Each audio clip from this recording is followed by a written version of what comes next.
I forget. I was gonna do that sound that they. What was it? What was the sound that they made to open the fucking door thing? Yeah, it was just a high-pitched hum. But Yeah. it was Nichelle doing it. You could tell that was Nichelle. Oh, yeah. Perhaps I could use this as an excuse to go to those far-off planets with little polka-dotted people if necessary, and be able to talk about love, war, nature, God, sex, all those things that go to make up the excitement of the human condition. I'm Captain James Kirk. Captain Kirk. Kirk of the Starship Enterprise. And the ineluctable Mr. Spock. Mr. Spock, my first officer. Captain Dr. Spock of... I can't imagine. Kirk of the Starship Enterprise. Did I ever tell you about the time I saved Captain Kirk's life? Kirk of the Starship Enterprise. What a blessing to be able to live one's life over again. If the life you've led has left you unfulfilled.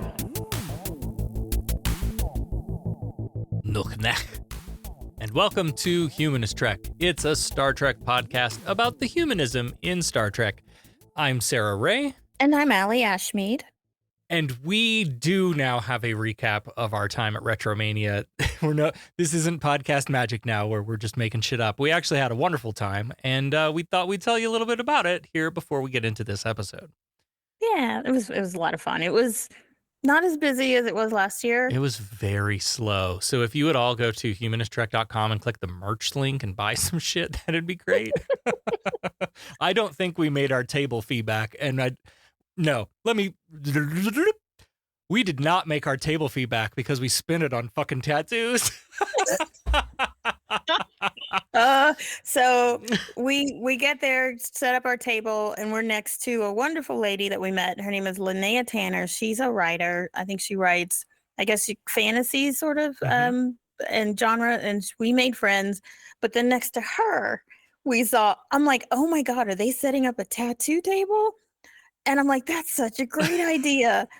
Had no intention of getting a tattoo. No, but they're there. I mean, that's a great idea to bring someone like that because everyone wants tattoos. Those guys were brilliant for being there. Oh, yeah. Honestly, and they were 100%. I mean, there wasn't a moment we looked over there where they were not busy. They had a steady stream of people signed up, and they were throwing ink all weekend, including us. Yeah, I was like, Saturday, I'm like, Sarah, I'm going to get a tattoo. And I decided this before I looked at their books. So they came with just a set of tattoos that they could just throw on really quick that are nerdy. And I didn't see anything Star Trek. So I chose something else that I love. Another show I love, the Doctor Who. So I chose Dalek. Which came out awesome. They did red shading in your Dalek. Yeah, and that's my first color tattoo. Was always told by other tattoo artists, oh, color won't show up on you. I'm like, and he's like, that's not true. He's like, your skin is the best for color. Nice. I was like, cool. All right. So then I put some thought into it because I was like, okay, here's the thing. Tattoos are like Pringles. Once you pop, you can't stop. Once you have the first one, you want another one. And in fact, the minute the needle goes in your skin, you're already ready to plan the next one. 100%. I'm already got a sleeve going. I'm going to what can I put around? This is going to be my nerdy arm. The whole arm is going to be covered. Yep. So when I got my last tattoo, I've been wanting one ever since. So I bit the bullet and decided to get one. And I got a Mario 1-Up mushroom. And it looks great, too. It's like a watercolor with sketch lines and stuff. It's neat. I almost got a Mario mushroom, but mine was going to be red, but it wasn't just going to be the normal one. And then I changed my mind for the Dalek. Yeah, no, the Dalek is very much more Allie to me. Definitely. Well, I mean, I want to do everything on that arm. But those boys need to get some Trek designs in their notebook if they're going to be coming to stuff like that, because I would definitely have gotten a Trek tattoo. Oh, me too. Yeah. And internet was bad, so otherwise I would have looked something up and sent it to him, and then he would have printed it out. But I was like, I'll just get something that I love. So yeah, it was cool. So my tattoo artist was from Venezuela, and Didn't speak very good English. Well, actually, he did speak English really well. He just was kind of not confident about it. Yeah. And then luckily, I've been learning Spanish. So the whole time I was getting tattooed, we were speaking in Spanish. And it was like really cool. And so we made a friend. We made 2 friends. Both we now made a whole following bunch of friends. Yeah. Yeah. So shout out to, and the name of the tattoo, It's Allegoric Art. And if you go to allegoricart.com, you can check out their website. Nick, I believe, is the guy who did mine. Yep. They are in Golden, Colorado. Yeah. And then Jess was the guy who did mine. And yeah, so I might even take a trip out there and have him, Do some more. start. Yeah. Yeah. Fuck yeah. Well, that's something that you and I will need to schedule. We can go get Trek tattoos together. Hell yeah. I did want to shout out to Linnea Tanner. She was such a awesome partner, neighbor, booth neighbor. I don't know what you call it, Well, but yeah. So as we learned at Galacticon, your booth neighbors make a big difference in how your convention experience goes. Yes, and yeah, she's amazing. So much fun. So she is an older woman, and she'd never had a tattoo before. And then, of course, so we did what we did, and we pressured her into getting a tattoo. We didn't. We are such a bad influence. We're bad we are. I'm such an instigator and an enabler, and when the 2 of us get together, look out. Yeah, it's we are a hot mess. So yeah, so she ended up getting her very first tattoo ever, and she's like, I don't know what I'm going to tell my husband. And I'm like, well, just tell him this is your brand, because she's a writer and she has a raven on her books. So I'm like, that's kind of her brand. symbol. Yeah. So she got her first tattoo. I'm so proud. Yeah, I'm so proud of her. I'm so proud. So definitely check out Linnea Tanner and some of her books. So it's LinneaTanner.com, and that's spelled Linnea Tanner, TANNER.com. And her books, and this is like a series, right? So yes, so it's a 4-book series that I actually bought all 4, and I'm going to definitely take a read. Apollo's Raven, Dagger's Destiny, Amulet's Rapture, and Skull's Vengeance. Oh, there's a 5th book coming out soon. Yep. So you got to get caught up on those 4 so you can jump on book 5 when it comes out. Heck yeah. So this is the tagline at the top there is Curse of Clansmen and Kings. So that gives you kind of a feel for the genre that you're going into. Yeah. Celtic tales of love, magic, adventure, intrigue, and betrayal. And it sounds amazing. Another friend we made at this convention is Randy James, who Star Trek fans might know as Lieutenant Jones on Next Gen and Deep Space Nine. He was mostly a background actor. And yeah, but he was in a lot of episodes. Yeah. He was like a server in 10 Forward. He played a whole bunch of different things, but DS9, I think he was some sort of like engineer maybe or something. I know because he worked with O'Brien, and like he's one of those actors. Like if you saw him, you'd be like, "Oh, that guy." Yeah. Because so here's the story. So we're standing at our booth, probably bullshitting with Linnea next door, just chit chatting, killing time, shooting the breeze. Yeah, we did a lot of shooting the breeze. And do you remember me talking about Randy James at all leading up to this? Because I know we talked about like, oh, these people are going to be here, and Sid Croft and the Land of the Lost People and all that stuff. We talked about that, but I don't remember. And so when he came by and was like, holy shit, Star Trek people. And we were like, oh yeah, we do a podcast. We were launched into our bit. And he was like, I was on Star Trek. And we were like, the fuck you say? And we had no idea he was going to be there. Like, not a clue. So, so then we walked down to his table and we're like, oh, that guy. Well, he wasn't there because but we were going to come back. He was on his way to maybe take a break. And we're like, okay, well, I'm about to get a tattoo, sit in the chair. Yep. And we wanted to definitely schedule some time where he was in the, at his booth so we could get a photo. Yeah. And talk some more. But we didn't get to do that. He did sign something. But yeah, what a nice guy. Just wanted to chat with us and very approachable, super cool. Yeah, I think he would be amazing to interview. Like, And I talked to him about that, and he was up for it. So we'll have to think, like, because what I'd really like to do is bring him on when we get to Next Gen, because we'll be talking about the show he was on, right? mm-hmm.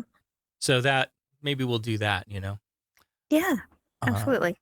So I also wanted to talk about this letter that we received, that we have both now read this because we did a live video at RetroMania.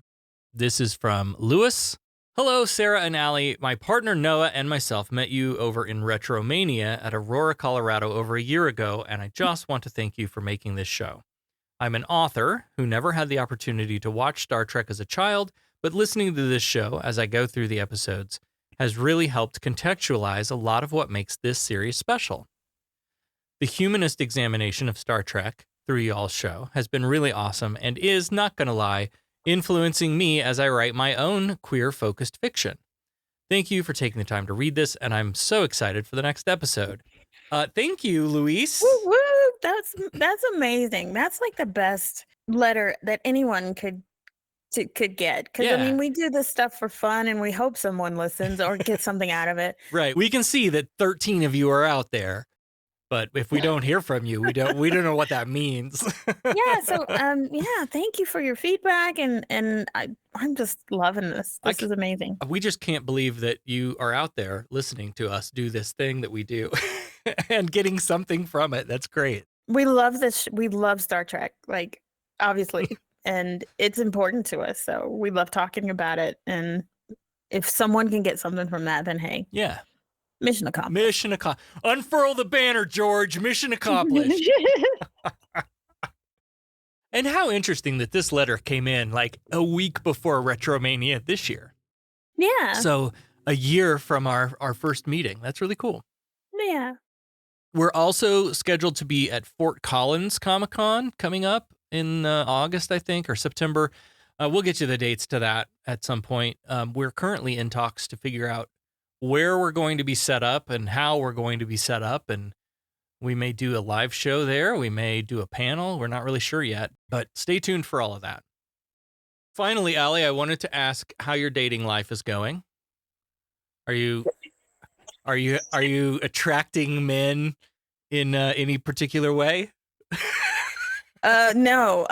There's a lot of beards and hats. But no. There's no bites. I don't have that. Je ne sais quoi. Like some other women I know. You need to figure out what your siren song is. Maybe it's an F sharp. I don't know. Anyway, it's Star Trek, the animated series, season 1, episode 4, The Lorelei Signal. Sir, contact with an object. It's moving toward us. No visual contact yet. Deflector is full intensity. Mr. Sulu, yes, Captain. Anything on your scanners? It's coming at light speed. Collision course. Visual contact. Anything, over? All wavelengths dominated by ionization effects, sir. All engines full stop. So this week, the Enterprise is exploring what sounds like a kind of Bermuda space triangle because they've been losing ships here left and right. In fact, in talking with the Klingons and the Romulans, there's been a ship lost here exactly every 27.346 star years. Maybe we should start doing something new. What do you mean? Maybe we should talk about our predictions at the top of each episode for the animated series, since neither of us have really seen much of it. Because here's my prediction for this episode. My prediction is there's an energy matter cloud being that lives in this Bermuda Triangle. I am Melllvar! And it needs to eat every 27.346 years. This is where the cloud went back home to. That has to be. Oh, that would have been great. You know what? You're right. I think before I watch each episode, I'll have to write what I'm predicting this is to be about. Yeah, and then like, we'll see how right we are. Right? Like you take the first 5 minutes, that first scene, right, where they set up the problem, and then okay, and guess, yeah. Okay, we'll have to do it after the triples. Yeah. So yellow alert as the Enterprise arrives at the Bermuda Space Triangle, and Uhura's got something on the subspace ham radio pretty quickly, and she puts it on speaker. Uhura thinks this sound is musical, but my first thought was insect. This sounded like buzzing to me. I didn't think insect, but I'm curious. I wish they would have given us a taste of what Uhura was hearing, because like music. Yeah. Because she was hearing music and the guys were hearing something completely different. Meanwhile, Spock has discovered that the Enterprise is being probed from a star system 20 light years away, the Taurian system. Kirk, Scotty, and Spock all seem to have a sudden strange feeling in their pants. Oh my. In their nether regions. They feel like it's calling to them. They're feeling like it's a summons of some kind, and they feel strange. Of course. But Uhura's like, what are you fucking talking about, guys? I don't feel any summons. Course set for the Taurian system, Warp 7, and after some time passes, Nurse Chapel arrives on the bridge to chat with Uhura, because Uhura has noticed the men all acting strange, and we start to see that something is definitely affecting the men. Spock is hearing Vulcan marriage drums, and then he has a vision of this white-haired woman in a yellow dress banging on the drum. and then Kirk is also hallucinating what must be the same woman, or maybe a different one that looks the same, but he sees her holding a flower. And Spock is thinking these visions have to be created by the probe. And Uhura's like, what visions? What are you seeing? We, meaning her and Chapel, don't see anything. Kirk is concerned enough to tell Uhura to take a medical reading and then call Dr. McCoy from the sickbay. So Uhura gets on the horn and calls Dr. McCoy. He doesn't answer. McCoy's in his office with the door locked. Oh my. And He's wanking. white-haired woman in yellow dress pulled up in an incognito Pornhub tab. Yeah, he's totally wanking to his vision. Yeah, he is. This is when I changed my prediction. Because Okay. you were way off. Yeah. This Lorelei signal, this is the siren song, right? That's what this episode is going to be about. Yep. And the siren song gets stronger the closer they get to the star system. And suddenly, a planet seems to like uncloak directly ahead. The men just kind of like go doe-eyed, and Scotty is the one leaving a ship's log, because the rest of the KSM plus another guy named Carver, they've beamed down to the planet already and left Scotty in charge. Their scans of this planet show that there was once a vast civilization in the past, but now the readings are sparse and concentrated. And during this log, we kind of see the planet wobbling like a mirage, and then it changes from planet to woman in Scotty's mind. So Scotty's definitely affected too, but he can't go lock himself in the bathroom. And just before we cut down to the planet's surface, Uhura mentions that she's been double-checking Spock's sensor readings, and she's found a bunch of errors. What? That's not like him. On the planet, they discover what was once a great civilization, but now seems to be concentrated in this one building, and it still seems to be calling for them. And the initial conversation they have here is Spock trying to maintain some small bit of self-control and caution, and Kirk throwing caution to the wind. He's like, it's fine. Let's go. Yeah, get in, Let's go losers. in. We're going Star Trekking. Star trekking across the universe. They go into some sort of temple, and there are all of these women, white hair, blue eyes, gorgeously dressed. All of them voiced by Nichelle and Majel. Yes. Yes. And then the woman named Thela, who's the leader, introduces herself, and she already knows their names. She's like, welcome, James Kirk and Spock and McCoy. And then what the fuck else about Carver? Yeah, Carver's the nothing. red shirt. He got nothing. He didn't say shit either. I don't think. She knows the UC red shirt's role. I don't even need She's to like- acknowledge that guy. He's going to die soon anyway. Right. Spock's scans show them to be superficially humanoid, but with a lot of internal differences. And Kirk's like, right, but is there a place for me to stick my dick? As long as there's a hole for my dick, I'm good. Yep. They have like a unusual psychokinesis level, and McCoy says, being his usual McCoy, he's like, that's the first time I've ever admired a body function. They want to know how they knew their names, and Thela / Majel, she says something called the Optoad. It's the upgrade from the Landru. Yeah, I guess. Landru 2. It's like when you went from Windows 98 to Windows ME. You remember that piece of shit, Windows ME? Vista. Remember Windows Vista. The Optoad is Vista. Okay. So the Optoad is the thing that revealed their names to her. Again, with this like tonal control of things, she kind of like hums that high note. It's the stupidest sound. It's like something like that. And the view screen slides open like a sliding door at the grocery store. And we see on the screen the Enterprise exterior and then that overhead shot of the bridge that they love so much in the series. So now we know that this species has strong psychokinesis ability and they use tonal control. But these women are super happy the Enterprise men responded to their signal, which may or may not have been a distress call. Don't worry about that. We'll explain later. No big deal. Let's eat. Yep, time to eat. We DoorDashed Indian food in your honor. I hope you guys like Indian food, right?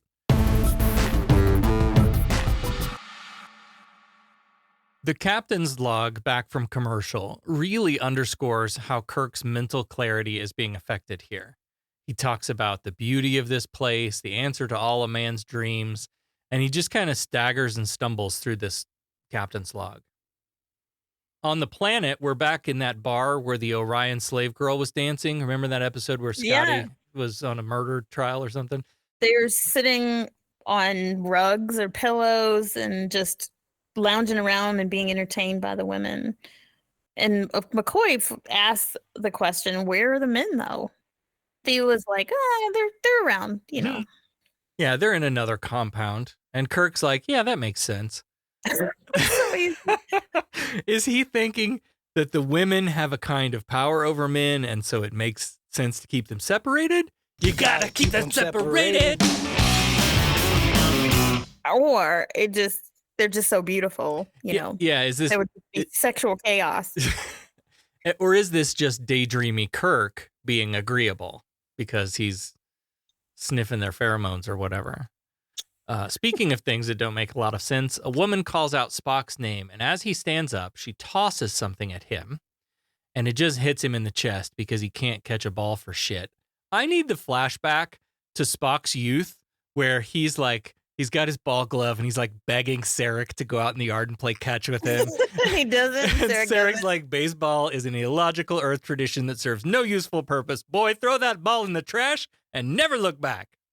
Smash cut to Spock's moody music video. And the cat's in the cradle and the silver spoon. Little boy blue and the man in the moon. Wow. I was real fucking high when I watched this episode. But he didn't catch it, though, because he's about half out of his mind and he falls unconscious. But then everybody else falls unconscious. But they didn't get hit with, nobody got thrown at. It was just Spock got a ball thrown at him and he missed it and then they all went unconscious. What? I don't. You get a good point. Maybe that were and why was she throwing it? Why? And what was it? Like, what does it do? It looked like a red ruby or something. I don't know. It didn't look like fruit. Maybe it was fruit. I don't know. I think I'm going off on a cannabinoid tangent it's here. Like a towel, a rolled up towel that's been soaked in chloroform or something, and she just chucks it at them. I don't fucking know. And neither did the writers of this episode. No, they did not. Thela and the gang take them to the slumber chambers because they need to rest. And McCoy, as he's being dragged off, he's like, must have been the nectar that's like strong as Saurian brandy. As they drag these guys off to be sleep fucked or something, we see Thela drop a solitary tear down her cheek. Yeah, I did not understand it at the time. No. I'm like, what? Yeah. Later in their chamber, the men awake to find themselves wearing some fashionably questionable headwear, and they're all old looking. Did this make you think this was the way these women stay young and beautiful? Like a succubus. Yeah. Or something like that. Yeah. I thought that maybe they're just really, really ugly vampy looking creatures and they disguise themselves to look young and like human, and they need their power. I don't know. Like that episode where Harry Mudd was selling the women that Venus drug to keep them young. Oh, that's right. Mm. Ooh. Kirk seems to have a place of honor in a separate room on a 4-post bed, and he's like, damn it, Spock, McCoy, that bitch tied me down without my consent, and consent is everything. Get me the fuck out of this. So this thing on their heads is like a circlet, right? It's like a little tiara looking. Like a tiara, yeah. But Kirk tries to take his off, and it seems like it causes pain or something to try to take off. Back on the Enterprise, Chapel and Uhura are reviewing the data that the women scientists have gathered because the men can't be trusted now. More so than normal. And Chapel's like, Uhura, would you rather beam down on an away team to a planet full of men or a planet full of bears? I knew you were going to say that. I choose the bear. Every time. So they know they have to act fast, and Uhura calls up Davison down in security to order an all-female security team standing by on every transporter on the ship and wait for her order. Hell yeah. Uhura in command is great. I want more of this. Yes, she was like, fuck these guys. They're useless right now. I'm taking control. I was here for it. Yep. Back at the temple, the men are kind of like around Thiela's feet while she sits on the throne, and Spock's telling her, you know, we've got to get back to our duties on the ship. And she kind of tells him, you can't leave. You're needed here. And soon all the rest of the men are going to come here because we need them too. But then they try to leave, and the ladies, she's like, get them, ladies. And they all jump on, and they literally toss these guys around like they're freaking rag dolls. Yeah, the one like picks McCoy up and like lifts him straight up in the air. Like a baby. She lifts McCoy up in the air, and the soundtrack goes, oh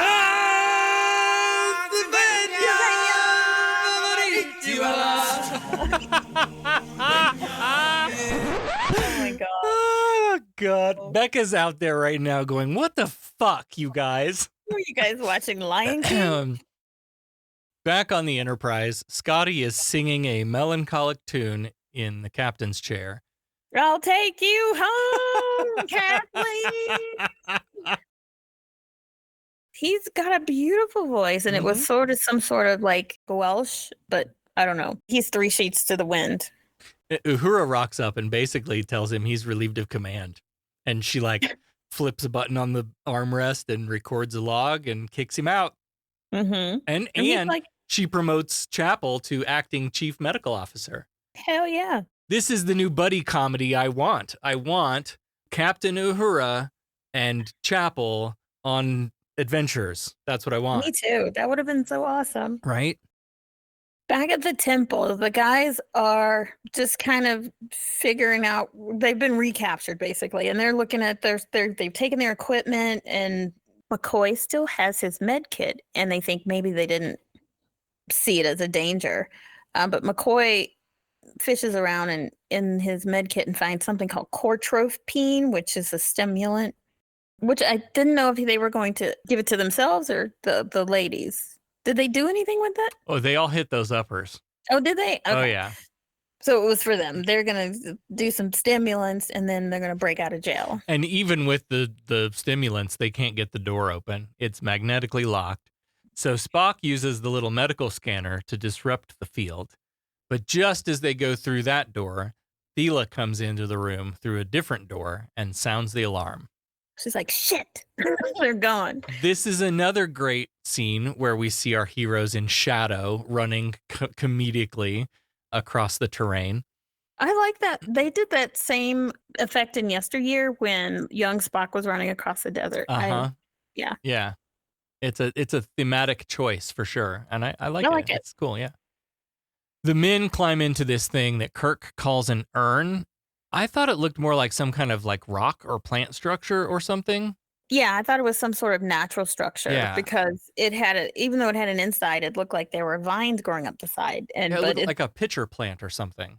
Yeah, but apparently not. It's something that they created, sculpted. Yeah. So they get inside to hide from them, the women are hot on their trails, but they don't find them for some reason. And as they're sitting around in a circle, Carver still not saying shit. The guys are like, hey, our headgear stopped glowing. Spock takes note of this headband glowing, and he's already figured out that these headbands could be transferring their vital energy to the women, like they're being drained of their life forces. That would explain the aging and the weakness. In fact, Spock has also taken note of the fact that the women seemed listless and weak when they arrived, but now they're all energetic and ready to ride. I didn't get that listless thing. No, I didn't either. Yeah. When we first got here, no. So they do some quick math. It seems they're aging 10 years per day, so they'll be dead in 4 days. And then when they're dead and useless, the women will call down the other men from the Enterprise and suck their souls out too. So we got to warn the ship. Spock, because he is Vulcan, it feels like his internal structure is different, so he's got more strength, or he's at least regained more strength than the rest of the guys. So he's going to be the one to go to the temple and contact the Enterprise. So Spock goes back to the temple, hits the high F sharp, which opens the opto odd, and it shows him that their equipment is hidden in a drawer at the base of the throne. And then we see Spock like crawling up the stairs to the throne, like he's really getting weak now. But he's able to get a partial call up to Uhura before his headband lights up and he loses consciousness again.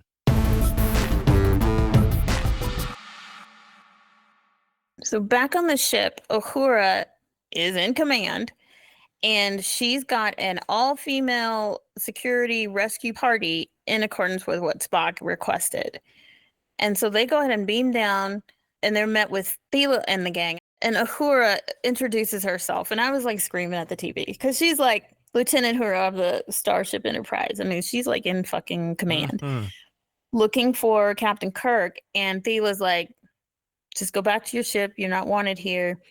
And Uhura is like, until we find Kirk, we're not leaving. Thela brings in her troops behind her, and Uhura gives the order to fire with their phasers on stun, and they just start taking out women. Then they go off in teams of 2 to search for Kirk and the gang, and Chapel gets a telepathic message from Spock, so she starts pushing on the wall, looking for a door or a switch or something. And when the door finally opens, there's Spock, old and dying on a bed, and he's unable to speak coherently. Now, seems to have aged even more than the last time when they were inside the urn. And I thought it was supposed to be 10 years a day or something or whatever. But he's looking old as fuck. Suddenly, a big old thunderstorm breaks out, and Kirk and the gang are still in this urn. And now it seems like they're trapped there. And I thought, well, just let it rain enough and you'll float to the top and then you can climb out. Yeah. So they've taken Spock to sick bay, and Chapel's kind of fawning over him. She is an emotional wreck seeing Spock like this. Like, it is just, she's up in her feels. But Spock has still got his wits about him enough to give some orders and say, divert the ship's energy into the deflector shields to block the probe. And Chapel's like, yeah, we tried that already, but he's like, use it all. I don't know if you felt some type of way about this, but up to this point, I was like, fuck yeah, girl power. But in this scene, Spock gives Chapel instructions. And when she says they already tried that, Spock's like, well, you obviously didn't try it the right way. You have to divert all the power to the shields. As if Chapel and Uhura wouldn't have thought to try that and then tried it. Like, this whole thing just felt weird to me. Like, they were so close. We're like 90%. I'm almost there. Don't stop. Don't stop. Don't stop. And then we stopped. And like, they don't get to come up with the solution. I want Uhura and Chapel to solve this problem without men telling them what to do. That's what I want. And we got 98% of that. So I guess that's something. I don't know. I mean, they gave the women the power, but not really. You know what I mean? Right. They gave them enough to make the audience feel good about. But then back over to the men solving everything so that the audience, men in the audience felt better. I don't know. You're right. The women on the planet are coming out of their heater stun, and Uhura demands they release Kirk and the others, or they're going to destroy this temple. And Thela offers to do a little exposition, so she hums and turns on the Opto-Odd and turns it to the History Channel. I'm not saying it was aliens, but it was aliens. But she literally does give the whole history of how they got there. They show a picture of a man and a woman, and she says this is a race where we are descended from, but then they came to this planet when their planet began to die, and they didn't know that this planet drains humanoid energy. So rather than turn around and go find a different planet to colonize, they stayed. Right. Why? And they stayed and they didn't try to solve their problem, and they went on killing. And this is when I realized that what that tier was for was because it's not that they wanted to do it, but they had to. So the planet was draining humanoid energy. The women developed some sort of resistance to it, but the men did not. And it drained the men. And now, in addition to what the women gained as far as the resistance to it, they also have some sort of psychokinetic ability to control men. This manipulation drained the men, causing them to die, and they have to recharge every 27 years. So again, rather than go find another planet to colonize, then they started siren songing men into their trap every 27 years to suck their souls. And did they say in here, because I can't remember if they just couldn't have children? And then there's no men, so obviously they can't procreate anyway. So, yeah, another woman explains that this leaves them immortal but eternal prisoners. They neither age nor die, and they can't bear children. Hold on. If they stopped eating men's souls, wouldn't they die? Yeah. What do you mean they can't die? Sure they can. Yeah. Stop eating souls. You're right. Immortal means you can't die. Mm-hmm. But they could just let themselves die. Right. Or let themselves get old if that's what they're fighting instead of death. I don't know. Good point. I didn't catch that. Meanwhile, the storm is really filling up this urn, and the Opto-Odd shows the women where Kirk and the gang are. So, and they've forgotten how to swim. So, yeah, that's not part of the Starfleet Academy entrance exam, I guess. There's no water. There's no oceans in space. I don't know why they it didn't make any sense why they just float, like you said, float to the top, swim, and jump out. Yeah. So they all run out into the storm, into the garden, and light up this urn with their heaters. And as it shatters, both the rainwater and the men come flooding out. Uhura gets the men up to sickbay, and Chapel's poking buttons with no success. This was another moment that annoyed me. This is the moment that Spock speaks the solution. And I really wanted Uhura and Chapel to be the heroes of this episode. Like, let them figure out the puzzle. Yeah. They weren't ready for that back then. I guess not. Spock's solution is to use the transporters to de-age them. You dematerialize them old and then use the transporter's copy of their previous molecular pattern to rematerialize them back to their young selves. Here's the problem with this gimmick. Now, I don't know if you remember, but we see Dr. Pulaski use this trick in TNG. Same thing. She's old, and and it might have been a callback to this episode. I don't even remember.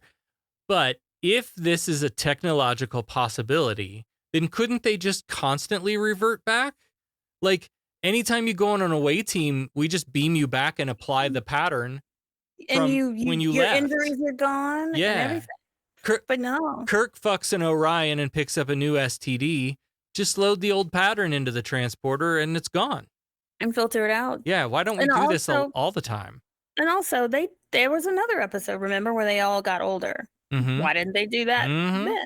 Anyway. Spock says that the odds are rough on this plan, so maybe that's why we don't do it all the time. I don't know. Anyway, the away team is beamed back to the planet Old. Scotty reprograms the transporter and beams them back up. Not without a bit of tension building, of course. And after they materialize on the transporter pad, Kirk asks if it worked, and Uhura says, "You're more handsome than ever."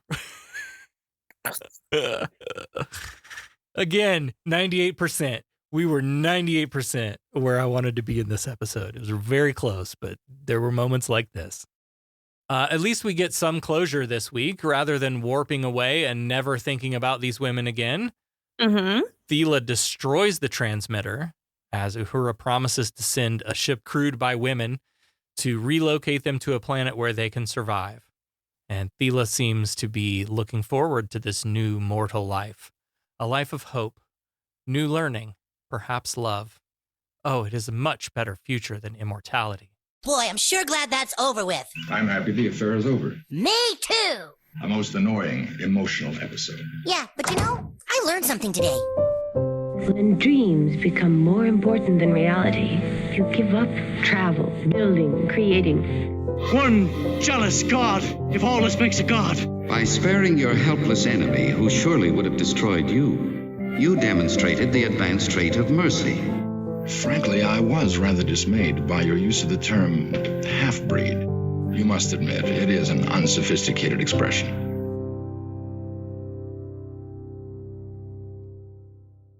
Let's start right there.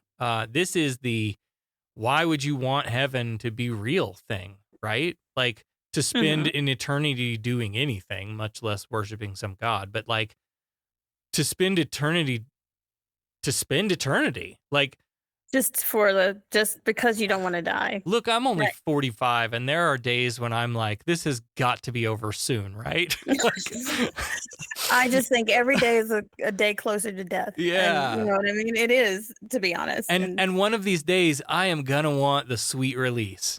You know, I can't imagine just the concept of immortality, the concept of living forever in paradise or whatever. Like that doesn't say, there's only so many games of horseshoes you can play before you're fucking bored. You know what I mean? Like, how do you know there's going to be horseshoes? I don't know, shuffleboard or something. Horseshoes in heaven. That sounds like a country song. Oh man. But yeah, I mean, we're chasing something that we're always chasing. We want to live longer, even like today, medical stuff. We're like, how can we live forever? And would you want to? Would you really? No. And you'd have to support yourself somehow after like age 120, I guess. Like if everybody's that age, are you going to be working? I mean, I know I'm going off on a tangent, but like, what's the point? Yeah. We're not meant to, our bodies aren't meant to last that long. Yeah. So maybe that's my punch up for this story. Like talk more about the misery of immortality or debate it in some way. Like I think we could have talked about that more. Yeah. There's a trade-off. Like if you want immortality, you got to give up something. And for them, it was, they ain't got no man. They can't have any men. You know, and maybe they didn't need men. They had each other. So I also was really loving the girl power in this episode, with the exception of the couple of things we talked about. But yeah, give me Uhura and Chapel kicking ass and taking names more often. I was on board. That was so good. Yeah. And then again, actually trying to help somebody, like so they tried to kill you, but they didn't mean to. You know, there was a reason, and they were able to get to that reason and actually come up with a way to help them, which is what they're supposed to do. And something that you've said recently, you know, this is the Melllvar thing again. Like, why didn't we give this compassion and empathy to Melllvar in that first episode and help him get off that planet? These women, we are trying to help them get off that planet so that they can go live normally. And these ladies have killed a lot of people. Like every 27 years, these whole ships disappear. Like, so all is forgiven because they were doing it to survive, I guess. Yeah. Did anybody die in this episode? No. Damn. Even though I feel like I should have written something for Carver because they absolutely ignored him the entire episode.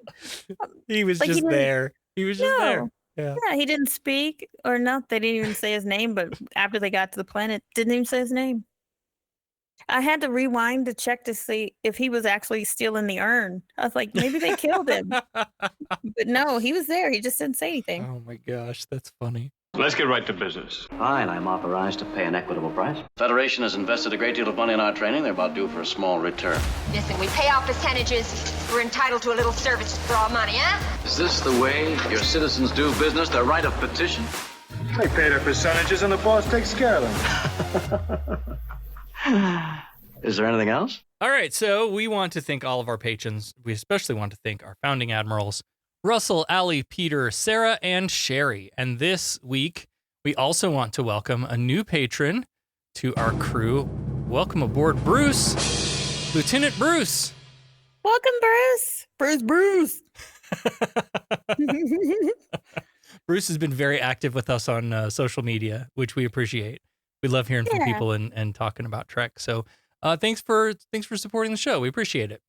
Yeah, and I think he's here in Colorado, so maybe we can catch him out, out and about somewhere when we're doing our whatever we do.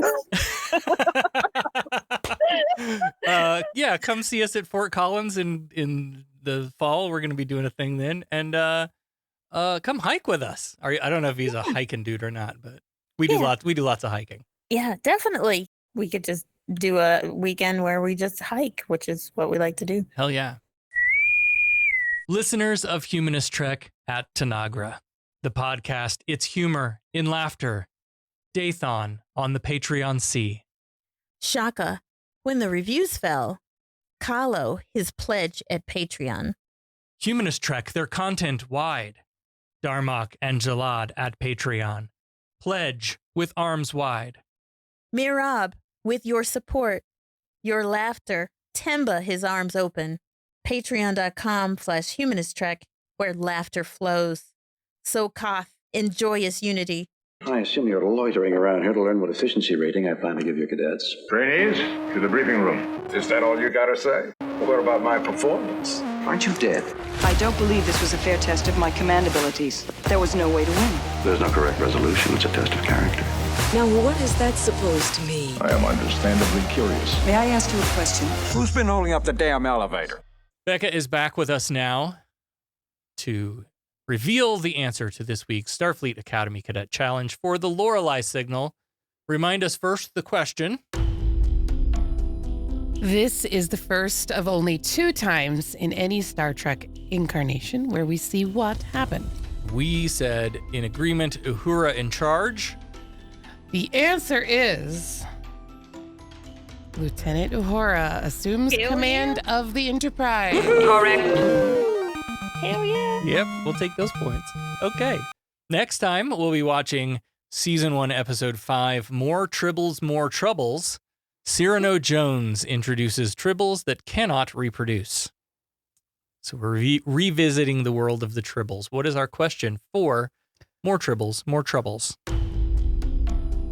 As you are aware, or you should be by this point, the tribbles in the original TOS episode where we first saw them were brown.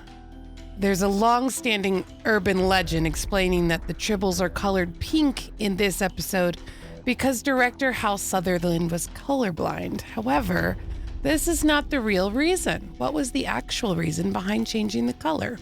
God damn it. I am so mad at myself right now because as I watched this episode ahead, I thought to myself, oh, that's right. The tribbles are pink. Why the fuck are they pink? And I never looked it up. Son of a bitch. But here's my guess.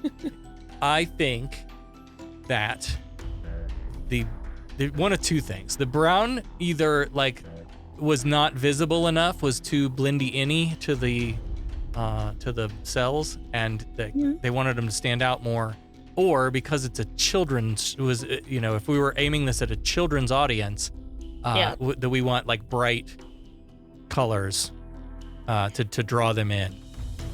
I would go, gosh, both of them are good answers. I'm just thinking of the color. There were so many different variations of brown that they would have had to do. I was hoping that Becca would take both of my answers as one answer. You have to pick one, Sarah. I would go with the kids one. I agree with that. The kids, because it was a cartoon aimed at children. Right. So. Okay, well, just to split the odds, I'll take the other answer then, that the brown would blend too much with the backgrounds and such. Yeah, I mean, it makes sense. It was targeted to kids, so they wanted to make them look harmless. Pink seems harmless for a child's toy. All right, well, if you want to play along, you know how to do that. Go to your social media, share this episode, use the hashtag Starfleet Challenge and your answer. We'll pick out our favorite answer to be our winner. And then next time on Humanist Trek, we will be reviewing Star Trek The Animated Series, Season 1, Episode 5, More Tribbles, More Troubles. Diftor, Hex, Smoothma, Kapla! Humanist Trek is available wherever you replicate your podcast. Follow us on all the social medias at Humanist Trek. Become a patron at patreon.com/humanisttrek. Open hailing frequencies to podcast@humanisttrek.com and visit our website, humanisttrek.com. Humanist Trek is a production of Sarah Austin Media.